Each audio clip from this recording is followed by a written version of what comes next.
Nice place, nice area. So this is the house. It's probing time.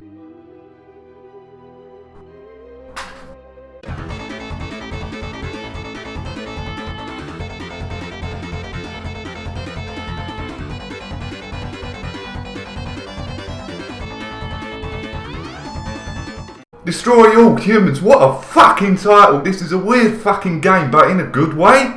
It knows what it is and it has jokes in it. What some fuckers out there are going to find offensive. Who am I kidding? I fucking love the game. I love the jokes. Well, there's some jokes in it what I didn't get, what was dating back to the 50s. So let's get into it. You play Kryptos136 or 137, who has an outspoken personality, who loves destroying shit, who is helped by his friend Pox, or is it his commander? For the story, it takes place in 1950s Roswell, so you know where it's gonna go. Furons suffer from genetic breakdown material over time from cloning, where humans have 1% Furon DNA in them. So Kryptos135 gets sent to Earth, but something goes horribly fucking wrong. 2. What in the blue blazes is that? 1. No, wait! Stop the countdown!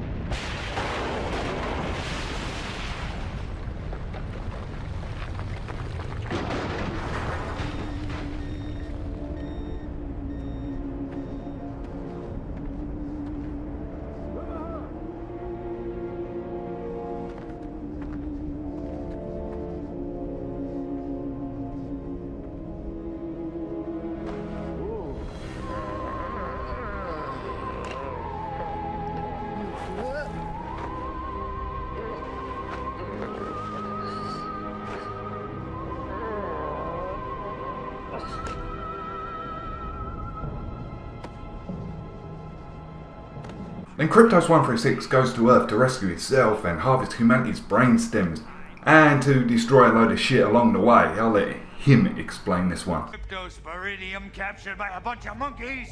We gotta go in.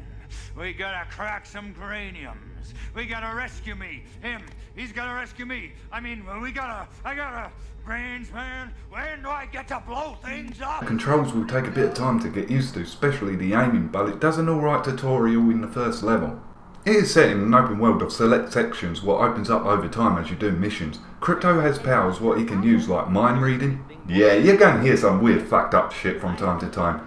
Telekinesis to make cows fly. Just me. Okay, moving on. Or extract what makes people's brains explode out of their fucking heads. Hypnosis where you can make them do stupid shit. Yeah, you're going to have a lot of fun with this one like I did. And the camouflage or copying, I have no idea what to call this, but you've got to keep scanning minds to keep up the appearance. Now that brings me to the weapons. You get an electric gun, a plasma gun, an iron detonator, and the other one, what is really critical so you can get the brain stems or DNA, what acts like money in this, is the anal probe. I'm serious, you're going to use this one the most, so you can get all the upgrades for your weapons or your saucer. Your saucer starts off as shit, the laser in it is completely awkward to use and it's hard to hit what you want to hit, and the hugged up thing just picks things up. It has no really use in the game, and I did really try to make this work. But you're going to have to wait to get the good weapons and the upgrades to really have fun with this. And when they do, you're going to completely level everything in your path and forget what you're supposed to be doing. Well, that was in my case anyway. The saucer doesn't regenerate health like the Crypto does. You've got to get these like circle disc sort of things what act like a med pack what are up in the sky to restore your health.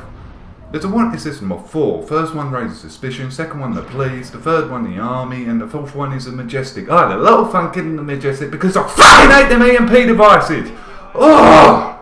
How good? Your own side. So good. There are side missions, but only a handful are actually good, but they all reward you in DNA, but they're just so many crap ones compared to the good ones. You're really going to get bored of these side missions after a while. The graphics in this game is odd. Some parts are well detailed like Kryptos and the saucer, but other things in the game are way below average like the enemies and some of the level designs. It makes a weird combination. Now we get down to the length of the game. It took me around about 7.5 hours to complete, but I had to get every single upgrade. But if you just do the main missions, I can see that this can be done in around about 5 hours, so it's an average length of the game of its time.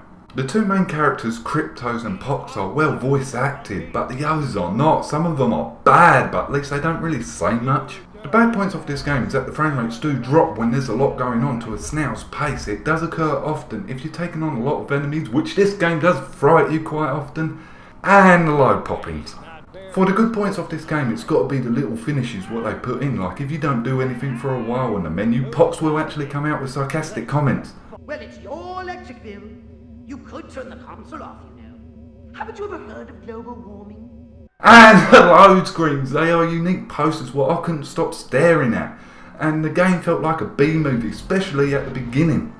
So in the end, Destroy All Humans gets a 7 out of 10, and I do recommend it by far. It's an unusual and unique game. You're going to have a lot of fun with it.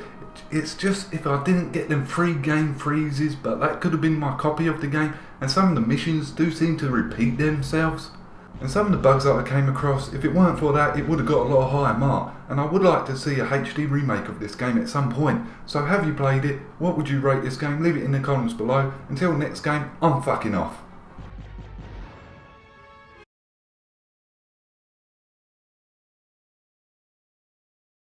Then Kryptos 137 goes to Earth to find himself to rescue. Then Kryptos 137 goes to Earth to rescue humanity's brain stem. Rescue humanity's. Oh fuck. Now that brings me to the weapons. You get an electric gun, a disintegrator.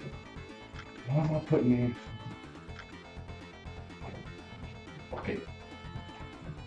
Now it brings me to the weapons. You get an electric gun, a disintegrator. No, disintegrator designate. Fuck it, I'm just going to say plasma.